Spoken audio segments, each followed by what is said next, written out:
Have you ever left a conversation and replayed it in your head? Did I talk too much? Was I awkward? Did the joke land weird? Did they even enjoy this? Now, here is a possibility worth considering. What if most of that was wrong? What if people actually liked you more than you think? And friendships quietly died before forming just because both sides assumed that the other wasn't interested. Today, I want to talk about something psychologists call the liking gap. And once you see it, you start noticing it everywhere. Trust me. There is a strange bug in the human brain. After social interactions, we tend to judge ourselves harshly while assuming others judged us the same way. But research consistently shows something else entirely. People usually rate their conversation partner as more enjoyable than that partner rates themselves. In other words, you walk away thinking you are mediocre, they walk away thinking you were actually interesting.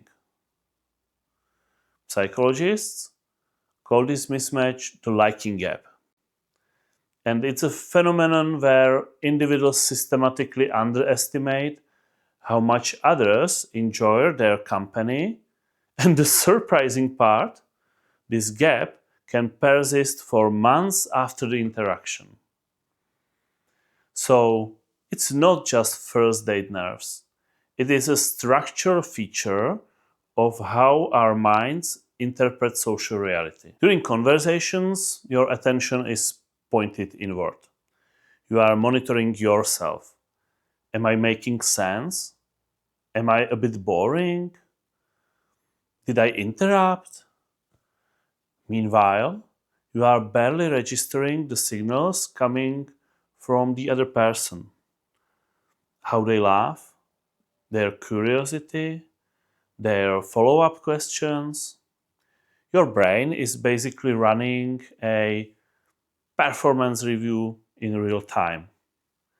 And the research suggests this happens because of a self-critical internal monologue that dominates our perception. Not reality. Perception. And perception is often a terrible narrator. Think about it. When someone else says something slightly awkward, do you go home and analyze it for 3 hours? No, of course not. You forget it before dessert and just occupy yourself with something else. But when you say something awkward, congratulations. You just unlocked a 3-day mental documentary. Now, here is where it becomes dangerous. Imagine two people meet. Good conversation, shared humor, maybe even a spark of connection. But afterwards, a person thinks they were polite, but probably not that interested. Person B thinks the exact same thing and nobody follows up. The friendship never starts. Not because of rejection, because of imagined rejection. The researchers describe this as a kind of social standoff. Both sides waiting for a signal that never comes. And just like that, a potential close friend becomes someone you just once talked to. And modern loneliness is often not dramatic. It is made of tiny missed follow-ups. As adults, the stakes feel higher. Time is scarce, energy is limited, rejection feels expensive. So we become cautious, right? We avoid appearing needy, we wait for certainty, but certainty almost never arrives in social life. Meanwhile, something important is happening under the surface. Most adults are already socially saturated. Our brain can only maintain a limited number of meaningful relationships. a constraint rooted in cognitive capacity, which means friendships require initiative to even get a chance. And the liking gap quietly sabotage that initiative. You hesitate, they hesitate, and opportunity expires. So here is the thought that tends to recalibrate people. You are probably not being judged nearly as much as you think. Psychologists sometimes connect this to what is known as the spotlight effect, the tendency to overestimate how much others notice our behavior. Most people are not analyzing you at all. They are busy analyzing themselves. Everyone is the main character in their own mental movie. Realize that. You are a supporting character at best, if even. Oddly enough, this is fantastic news, right? It means that you are far more free than you feel. And the science suggests adopting a surprisingly practical heuristic. Assume people like you more than you think. More than you think. Not in an arrogant way, in a statistically informed way.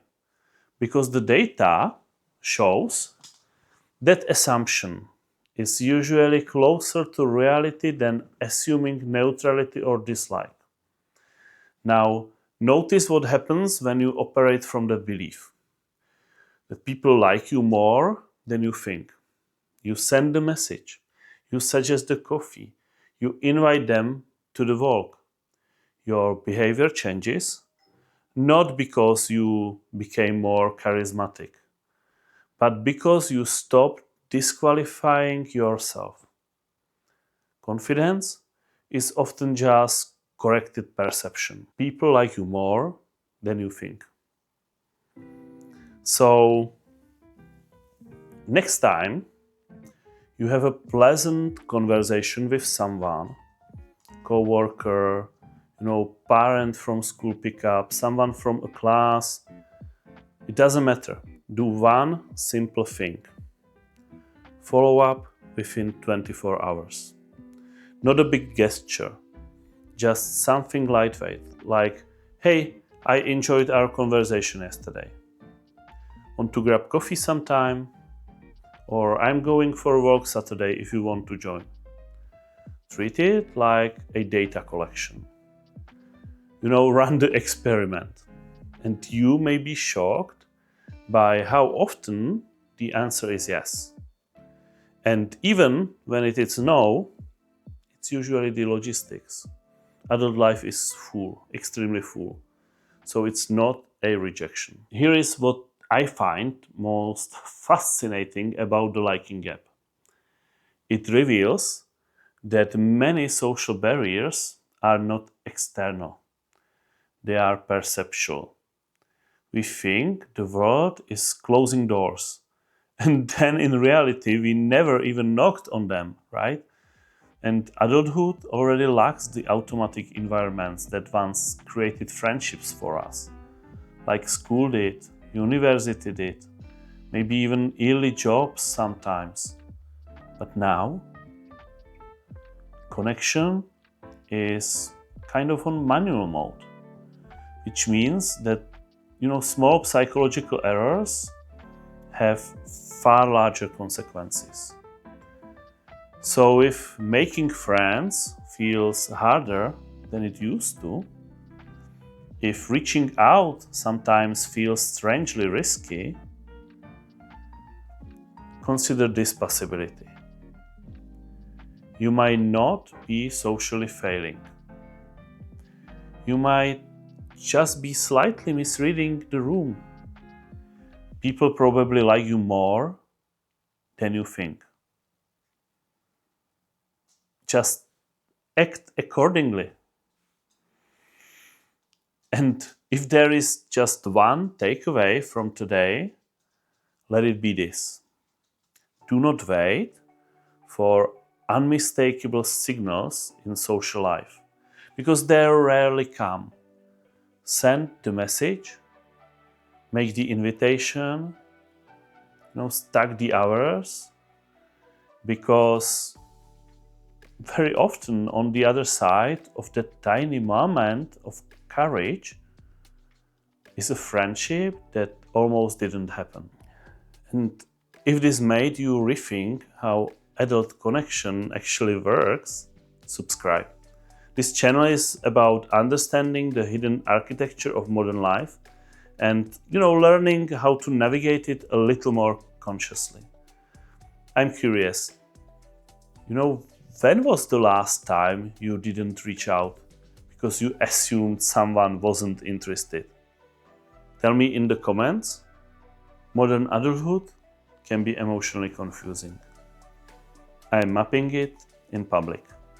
See you around.